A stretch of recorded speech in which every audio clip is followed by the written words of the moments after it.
Audio Jungle.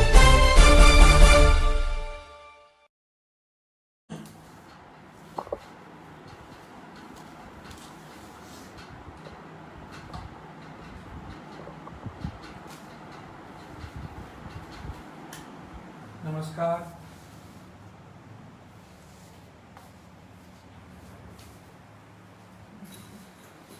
आज हम दिल्ली के कई हिस्सों में गए थे।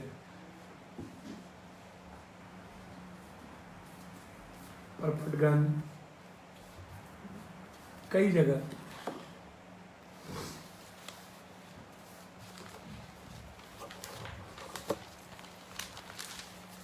आप सोच सकते हैं कि इस देश के निर्माणकर्ताओं की क्या स्थिति है। 2-2, 3-3 दिनों से देश के हर बड़े शहरों में लोग भूखे हैं। महाराष्ट्र, सूरत, गुजरात, त्रिवेंद्रम, तमिलनाडु, गाजियाबाद, नोएडा, गुड़गांव, लोग नहीं, खाने भी नहीं। चिलचिलाती धूप में लोगों का पैदल बच्चों के साथ चलते चला जाना, छोटा छोटा मासूम बच्चा, मां परेशान।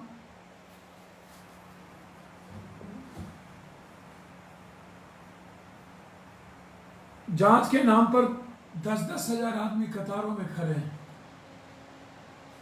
सोशल डिस्टेंस कहीं नहीं। हालात इतने बुरे हैं कि जिसका अंदाजा शायद आप नहीं कर सकते हैं।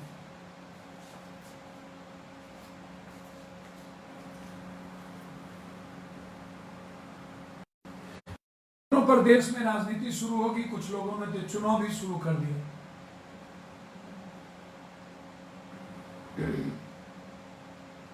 मजदूरों के हिस्से तो मिला कुछ नहीं। 15,000 करते करते हम समाप्त हो गए। गरीबों को मिटाने की पूरी तैयारी हो गई। सड़कों पर गरीबों को मार देना है या तो भूख से मार देना है। गरीब शब्द ही इस देश से मिटा देना है। बस इस देश में नेता रहेंगे, माफिया रहेंगे, पदाधिकारी रहेंगे और पूंजीपति रहेंगे। इस देश में गरीब,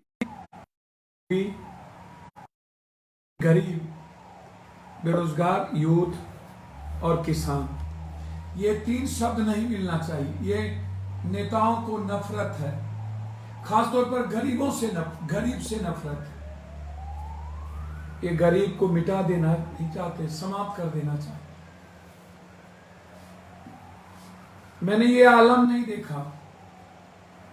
मैं एक बार आज सोच रहा था, एक मासूम बच्ची 12 साल की अपने अपाहिज पिता को साइकिल पर बैठा करके राजस्थान से दरभंगा लेके चली गई। क्या सोचते हैं आप उसके बारे में? इस तरह के लाखों केस हैं।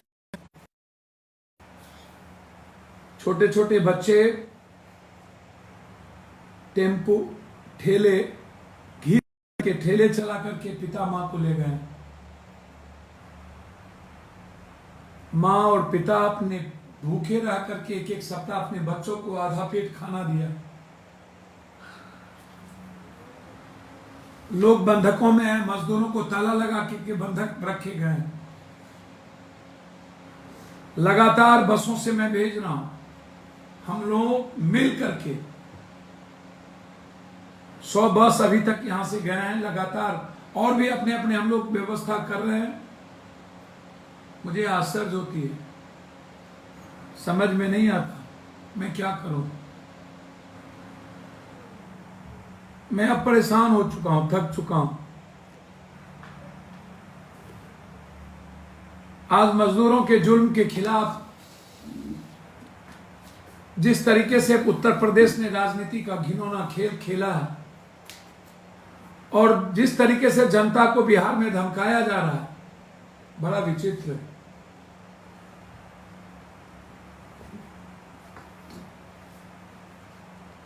मैं समझता हूं कि ये 26 जनवरी और 15 अगस्त को उस बेटी को देश में उन मजदूरों को जो 1500, 2000, 3000 किलोमीटर चलकर अपने घर पहुंचाओ, उनको 21 तोपों की सलामी पड़नी चाहिए और इन नेताओं को 21 थप्पड़ पड़नी चाहिए।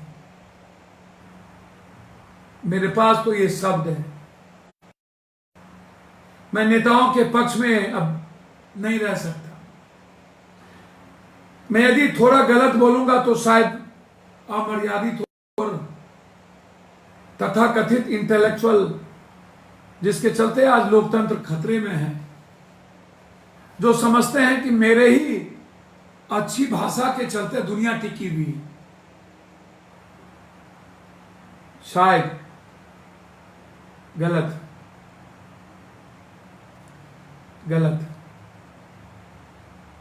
मैं आज बहुत दुखी। परपटगंज के कई जगहों पर 2 दिनों तक मासूम बच्चे भूखे खड़े थे। पता नहीं, 1 सप्ताह तक ट्रेन हम लोगों ने करा दिया, लाइन लगे हुए हैं। 1 सप्ताह तक वो ट्रेन में बैठ पाएंगे कि नहीं। ईद खत्म हो जाएगा, पर्व कई खत्म हो जाएंगे, चारों तरफ हाहाकार है। आज कलकत्ता में साइक्लोन है, पता नहीं क्या होगा गरीबों की जिंदगी का। मैं भगवान से प्रार्थना करता हूं इस साइक्लोन के वक्त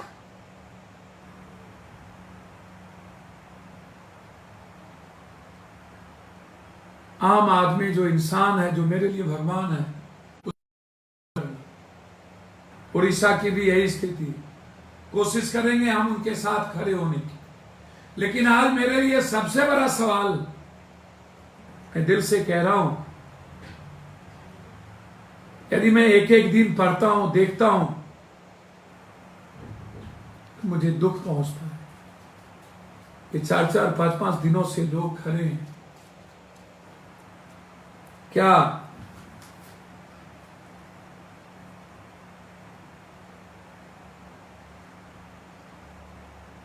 आज आम आदमी आम दिनों की तरह बाजार हो चुका है? क्या हुआ कोरोना वायरस का? ये बिहार है। बिहार सबसे निचले पदांक पर जांच 383 जांच हुए हैं। मिजोरम से ऊपर, नागालैंड से भी नीचे। सबसे ज्यादा जांच हुए हैं दिल्ली, तब हुए हैं जम्मू कश्मीर, और सबसे कम जांच हुए हैं बिहार। आज किसी दिल्ली के बड़े आकाओं के कहने पर संजय सिंह स्वास्थ्य मंत्री बहुत अच्छा कर रहे थे, ऐसा नहीं है, मैं उनके पक्ष में नहीं हूं।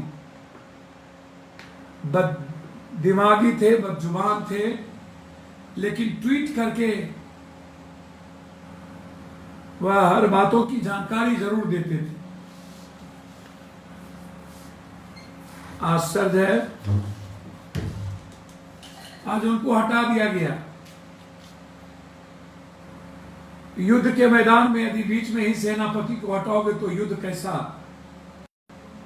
मतलब है कि सरकार लड़ाई हार चुकी। बिहार वासियों को अब बड़ी लड़ाई की तैयारी कर लेनी पड़ेगी। स्वास्थ्य मंत्री जिम्मेदार है कि स्वास्थ्य मंत्री जिम्मेदार, मुख्यमंत्री जिम्मेदार? ये दोनों व्यक्ति को रिजाइन करना चाहिए। जिनको बैठाया गया उदय सिंह कुमावत को, ये कौन है? इनके द्वारा ट्वीट पर जानकारी मिली। उदय सिंह कुमावत केंद्र सरकार के वित्त मंत्रालय में जिम्मेदार पदों पर थे। हनी ट्रैप में, विदेशों में हनी ट्रैप के केस में फंसे थे, याद होगा। बाद में उन्हें होम कैडर भेज दिया गया। पी गुरुज ने उनके बारे में खबरें छापी और सुब्रमण्यम स्वामी ने उनकी विदाई की खबर शेयर की थी। डिटेल जानना चाहा तो पता चला कि इंडियन रेवेन्यू अफसर से उनका विवाहतर प्रेम प्रसंग चल रहा था। वे जब वित्त मंत्रालय में काम से फ्रांस गए तो उनकी कथित प्रेम बेल्जियम में पोस्टेड थी। फ्रांस में दोनों मिले, सूचना गुप्तचर एजेंसी ने रॉ को दिया। अब देखना है कि स्वास्थ्य विभाग में ये क्या गुल खिलाते हैं। मंगल पांडे जी,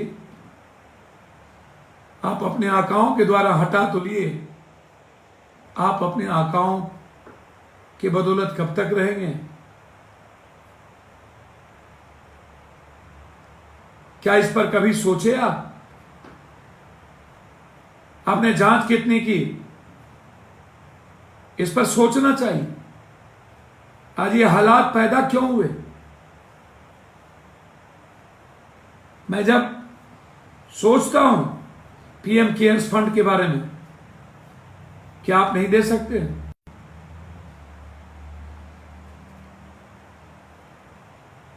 मजदूरों को लेकर जीवन जीने के लिए चारों तरफ से खबर आती है कि मजदूरों से ट्रेन में भाड़ा लिए जाते हैं, 2-2 दिनों तक घंटे में लगने लग रही। स्टेशन की लंबी लाइनें हैं। गुजरात, अहमदाबाद, चंदौड़ नगर इंडस्ट्रियल एरिया में रजिस्ट्रेशन घंटों लाइन में, 15 दिनों के बाद भी नंबर नहीं आने वाला। तमिलनाडु से भी कुछ ऐसी खबर है, त्रिपुरा से 2 लाख मजदूर फंसे हैं वहां। गुजरात, सूरतों में 1.5 महीने का इंतजार कर रहे बेबसी। 5 मई को मजदूर सड़क पर उतरे, पुलिस से झड़प हुई, गोली बारूद, आंसू गैस तक चले। लगातार स्थिति बुरी। मुफ्त यात्रा की बात, लेकिन जमीनी सच्चाई कुछ और ही है। बस में मजदूर अपने पैसे देकर के घर जा रहे हैं। मुंबई में कांदीवाली इलाके में डॉक्टर सर्टिफिकेट देने के लिए 100 रुपया वसूल रहे। लगभग सभी जगहों पर स्क्रीनिंग के नाम पर डॉक्टरों का पैसा वसूली शुरू हो गई। मजदूरों का टेस्ट भी नहीं हो पा रहा। ग्रुप का लीडर बाकी सभी लोगों के सर्टिफिकेट डॉक्टर बिना चेक कर दे रहे हैं। अब आप सोचिए, सर्टिफिकेट देने के बाद अगर व्यक्ति संक्रमित निकल आया तो क्या होगा? अभी तक ये साफ नहीं हुआ है कि स्क्रीनिंग कब होगा और ट्रेन कब चलेगी। शौचालय में किया गया क्वारंटीन। आश्चर्य होगा, मध्य प्रदेश के शौचालय में पूरे परिवार को क्वारंटीन कर दिया गया। मजदूर जा रहे थे। बीजेपी शासित राज्य सरकारों की राजनीति एक तरफ, जहां राज्य सरकारों ने मजदूरों की वापसी का रास्ता केंद्र सरकार के बदौलत साफ करने की कोशिश की, वहीं महाराष्ट्र सरकार मंत्री नवाब मलिक ने योगी सरकार पर गंभीर आरोप लगाया। उत्तर प्रदेश प्रवासी मजदूरों को लेने के लिए कई तरह अड़ंगे लगा रही है। मल्लिक का कहना, महाराष्ट्र में 30 लाख से भी ज्यादा यूपी के मजदूर हैं। ऐसे का टेस्ट कर लग जाएगा। अभी एक सवाल आया कि जब वो स्टेट जाएंगे तो सबसे ज्यादा है। इस पर कोई सरकार काम नहीं करती। श्रम शक्ति सुधार से जुड़े सवाल भी, संघीय ढांचे वाले भारत के लिए विकास कार्यक्रमों की नीतियों पर नए सिरे से चिंतन की, कार्यान्वयन की जरूरत है। राष्ट्रीय सैंपल सर्वे कार्यालय के आंकड़ों के मुताबिक भारत में श्रम शक्ति भागीदारी दर आधी रह गई। पहली बार ऐसा हुआ ऊपर कम। आंसू नहीं रुक रहे। क्वारंटाइन की बदतर स्थिति लगातार। आज ट्वीट चल रहा था, industry in Bihar hashtag Twitter पर ड्रॉप्ड है। किसने 40 सालों में यह दुर्दशा की? उद्योग मंत्री की सूची देखिए तो पता चल जाएगा कि उद्योग का घर किसने किया। मुख्यमंत्री जी, रिजिग्नेशन की जरूरत है। लोग आपका इस्तीफा चाहते हैं। स्वास्थ्य मंत्री जी, लोग आप चाहते हैं।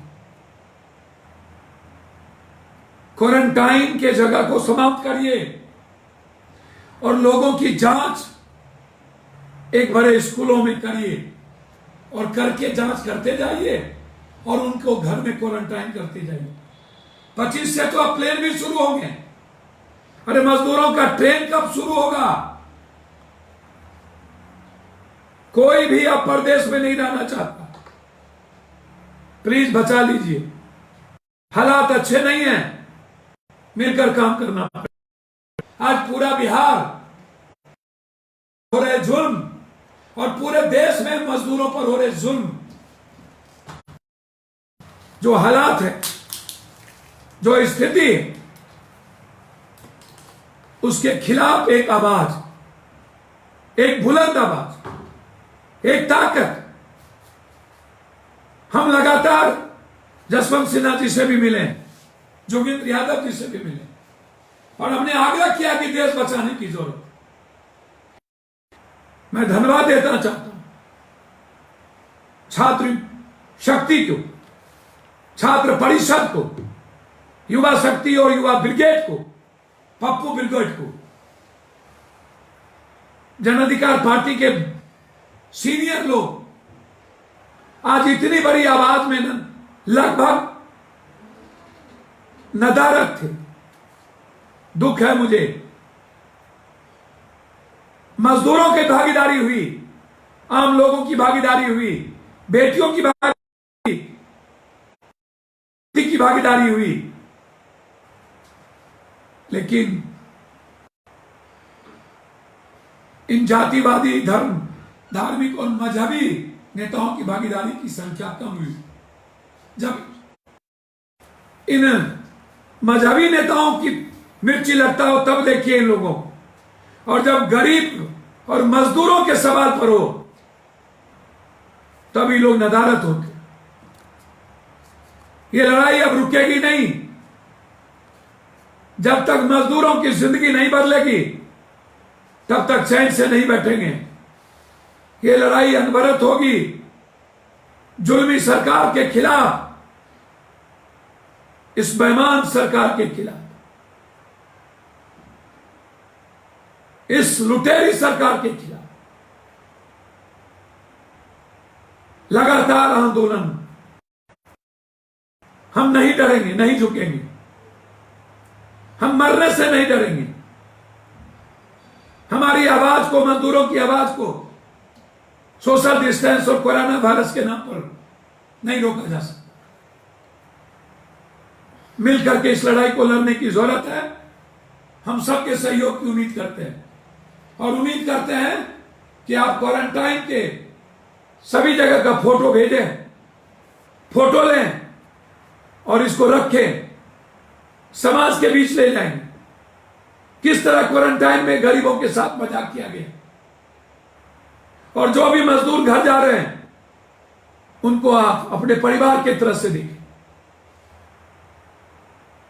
हम प्रयासरत हैं लगातार मजदूरों को ट्रेन और बसों से भेजने का। जितनी मुझ में आपकी ताकत है और ईश्वर की का आशीर्वाद, उस सबको मैं समर्पित कर दिया हूं। भय से परेशान हूं, डर है। अब मैं परसों आपसे मिलूंगा, एक दिन छोड़ एक दिन। परसों 8:30 बजे मैं आपसे मुलाकात करूंगा। आप पर्व की ओर बढ़ रहे, बेहतर ईश्वर और अल्लाह के बीच आपके रिश्ते मजबूत हों, मानवता के लिए कदम बढ़े, और इस पवित्र रमजान में हम मजदूरों के आंसू पोंछ पाए। यही हमारी इंसानियत कहती है। आप सब आज के सहयोग के लिए धन्यवाद देता हूं, बधाई देता हूं कि आपने मजदूरों की हो रहे जुल्म पर आवाज उठाई और छात्रों की रिहाई के लिए आवाज उठाई। इसके लिए धन्यवाद। नमस्कार, मैं परसों आपसे मिलूंगा। शुक्रिया।